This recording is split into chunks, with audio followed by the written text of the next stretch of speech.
and the table is set. The matchup for Super Bowl 56 has been decided. In this video, I'm going to talk about how we got to this point, and I'm going to be sharing some of my best bets for this Saturday's action in college basketball. Ready, set, bet. Oh, let's get ready to gamble! Thank you for coming back to let me tell you I told you so. Deeply. I told you so. I've been saying it all season long. Bengals and Rams in the Super Bowl. That's what's going down. The Bills were my pick to win it all at the start of the year. I mentioned in last week's video that the Bills were my preseason pick to win it all, and I'm sticking to it. Okay, so maybe I didn't tell you so, but here we are nonetheless. Last week, I said I thought that the Chiefs would win, but I didn't like them to cover the spread, and I was expecting a lot of points. The Chiefs were at one point winning 21-3 toward the end of the first half. All of what I predicted looked like it was going to be easy money. But whatever the Chiefs had for breakfast must have started disagreeing with them, because that's when the gag reflex started kicking in. Now, Pat Mahomes is my favorite player to watch, but I gotta call it like it is. It was a pretty solid choke job by the Chiefs on this one, and Pat definitely earned some of the credit. And as a former Chargers fan, I can tell you I know a thing or two about the subject. But maybe I'm going too hard on KC and the Mahomes band. I don't know, you tell me. Did the Chiefs choke? Or was that just a great comeback by the Bengals? Let me know your thoughts on the subject in the comment section down below. The second game, I actually was spot on. I had the Rams on the money line and the under. The Rams took care of business. It was a hard-fought game, but if you go back and watch that game again, the Rams probably could have won by more. The Rams offense actually outgained the Niners by more than 100 yards. They just didn't make the most out of some of their scoring opportunities. Either way, Rams won, and now they're in the Super Bowl playing on their home turf against the Bengals. Rams are 4-point favorites, and the total's at 48.5. But we have another week before the big game, and as of right now, I'm undecided which way I'm going and which prop bets I'm taking. But I'll give you a full breakdown of my best picks, props, and parlays next Friday. So stay tuned for that by hitting that subscribe button and tapping that bell. For now, let's dive into some action going down this weekend. Starting off with Texas Tech traveling to West Virginia. The Red Raiders are favored by 5, and the total's at 130.5. This is the second time these teams play. The first matchup, Texas Tech won 78-65. These are two teams on different trajectories right now. The Red Raiders look like they're starting to play some of their best ball, and the Mountaineers appear to be sliding the other direction, having lost 6 in a row. Granted, 5 of the last 6 opponents they've played have all been ranked in the top 25. But hey, when it rains it pours. West Virginia's leading scorer, Taz Sherman, is questionable to play after suffering a concussion earlier in the week. It is not easy to win on the road in this conference, let alone lay some points while doing it. But that's what I'm going to do in this spot. I'm taking Texas Tech -5. On a scale of 1 to 5, I'd give this one a 2. Next, the Fighting Irish are going up against North Carolina State to duke it out against the Wolfpack. Notre Dame is a 1-point favorite, and the total's around 146 depending on where you look. This is another rematch. Notre Dame won by 8 a couple weeks ago. Not to sound like a broken record here, but these teams are also headed in opposite directions right now. Notre Dame's season didn't quite get off to a great start, but they just seem to be gelling right now. And they've won 11 of their last 13, and they're going to need to keep winning if they want to get invited to the dance. The Wolfpack, on the other hand, can't seem to get out of their own way.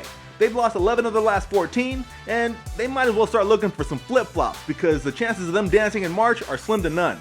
I'm taking the Irish minus the point, and I'm feeling more confident in this one. I'm going to rate this one a 3 out of 5. Next is a marquee matchup between Baylor and Kansas. Both teams rank in the top 10. Kansas is favored by a point, and the total's at 150.5. I'm guessing this is going to be one of the more watched games of the weekend, so make sure you shop for the best odds. This should be a fun game to watch. Both teams are capable of putting up points, and both play solid defense. Baylor was at one point the top-ranked team in the nation for about 5 weeks straight. They hit a couple snags along the way, but they look like they can match up with anyone. But playing in Kansas is a really tough place to play. In fact, Baylor's had a hard time beating the Jayhawks anywhere. Since 1998, these teams have met up 38 times. Kansas holds the advantage 31-7 in that time. I wanted to side with Baylor in this one until I saw that. What I really like in this game is for the total to go under 150.5. Both teams appear healthy, and I expect this to be an intense matchup that will be decided by who plays the better defense. Either team's possessions per game rate seems to justify the total being as high as it is. In fact, in the last 10 meetings, they've averaged 136.5 points combined. On a scale of 1 to 5, I give this one a 4. This is a matchup that could not be ignored. Duke is heading to Chapel Hill to take on the Tar Heels. Duke is favored by 3.5, and the total's at 149.5. This is the premier rivalry in all of college basketball, and the last time that Coach K will be in North Carolina. When these teams meet up, it's one of those things where you can just throw the records out the window. One team could be 1-10, and the other could be 10-1, and it would still be a coin toss as to who's going to win that game. One thing you can count on is for the sparks to fly. Throughout the years, these teams have pumped out NBA talent like factories, and one thing you can always expect from NBA type talent are points. I like this game's total points to go over 149.5. In their last 10 meetings, they've averaged 160 points. I expect more of the same, and I give this pick another 4.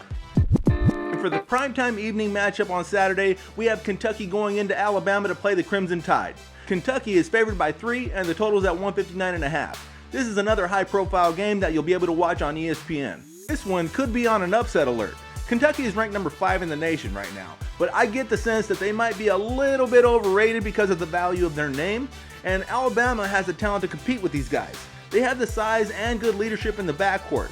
They have already proven that they can beat talented teams this season, and I doubt that they're going to be intimidated by the Wildcats. They've won the last 2 times that they've played. Bama's been a little inconsistent this season, but I think this is a good spot for them to win straight up. So I'm taking them on the money line, and I'm predicting that they're going to be storming the court in Tuscaloosa. Those fans probably have some pent-up celebrating they want to release after their football team lost a big one a few weeks ago. Alright guys, those were some picks from yours truly, and just an FYI, I am not a college basketball expert. Follow what you're feeling. Or you can show me how it's done. BettorOff keeps rankings for every sport and every bet type. Absolutely free. When you download the app, you can start making bets against a variety of different sports books. And it's zero cost out of pocket. This is just a great way to say I told you so as you try and conquer the rankings of the BettorOff community. Thanks for watching. I will be back again soon with another one of my Sports Betting 101 videos. This past week was an intro to bankroll management. Make sure to check that one out if you haven't already. And of course, stay tuned for all my picks, props, and parlays for the big game that's going down next week. Subscribe, tap that bell, and if you're still hanging around, please hit that like button. Until next time, best of luck banging on the books.